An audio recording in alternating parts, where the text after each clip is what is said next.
Peace is a sign, recognizing God's direction in relationships. One of the ways God guides your life is through peace.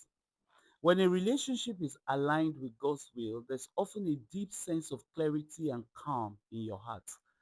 But when something is not right, confusion and unrest often follow. Wisdom teaches you to pay attention to that inner peace. Don't joke with your peace. I'm telling you. Hello, and welcome to Moments with Elizabeth Isola. This is a space where we pause, reflect, and allow God to shape you into who He has called you to be. I have a strong passion to help you live again, to help you become all that God has created you to be. So, no matter your circumstances or your story or your situation, restoration is possible in God. I believe this moment is ordained just for you. Let's receive what God has for you today. In this moment, we'll explore three ways the peace of God helps guide your relationship decisions.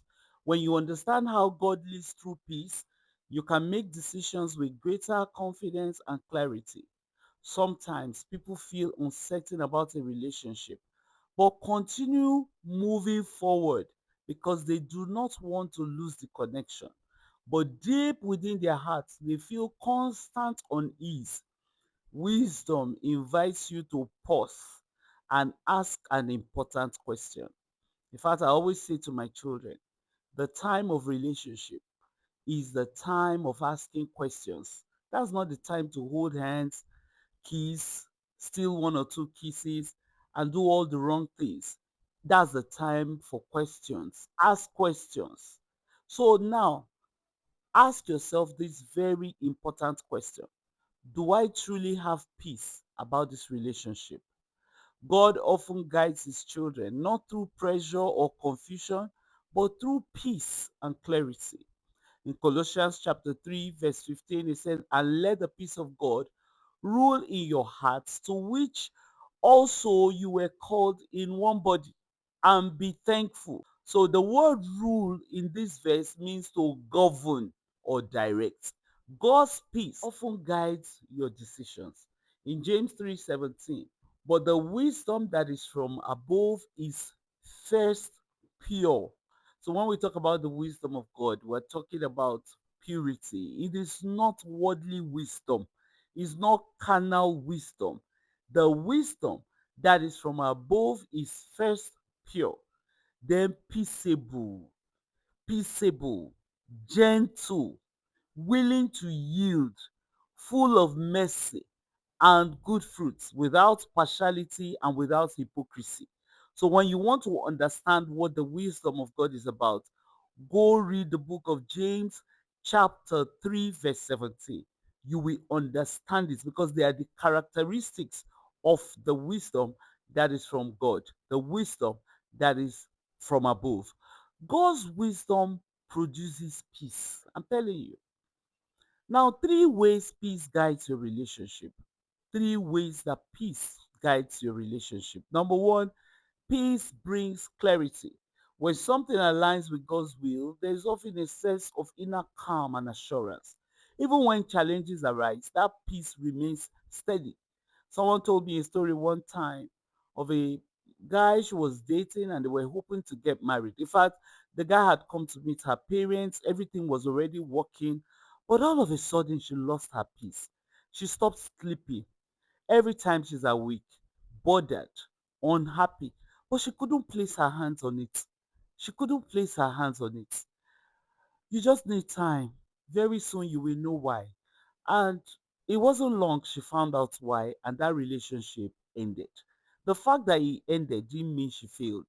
She made the right choice. Number two, lack of peace can be a warning.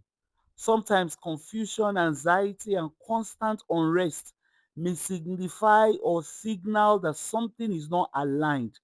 Wisdom invites you to slow down and seek God's direction. Peace grows through prayer and discernment. Some people say you keep praying, you pray about this, you pray. Listen, the word of God says you should pray about everything and worry about nothing. Peace grows through prayer and discernment. God's peace becomes clearer as you spend time in prayer, as you spend time in meditation, as you spend time in reflection, as you spend time seeking His guidance.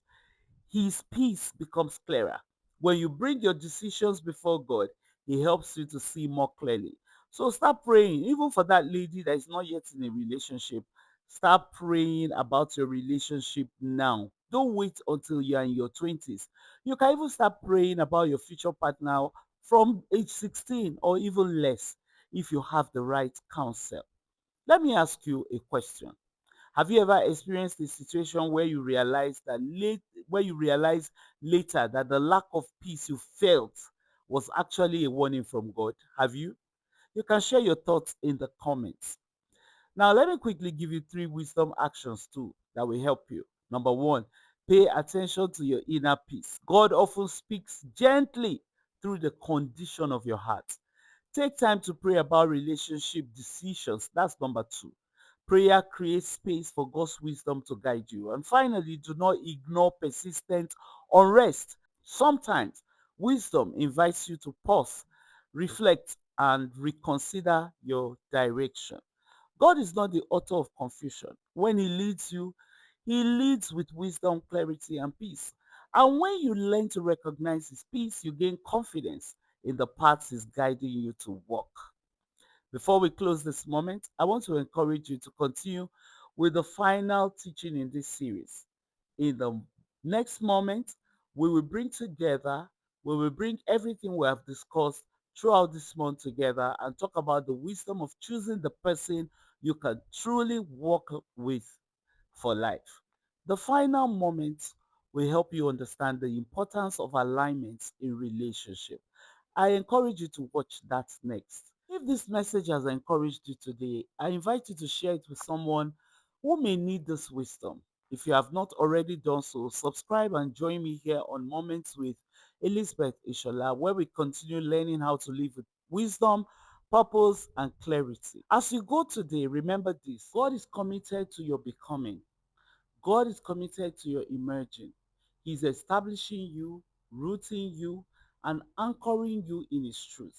Your life is not defined by pressure, past mistakes, or other people's expectations. Your life is shaped by God's wisdom and His purpose for you. Keep growing, keep emerging, keep becoming, and stay rooted and anchored in God. I look forward to sharing the next moment with you on Moments with Elizabeth Ishola. God bless you. Ciao.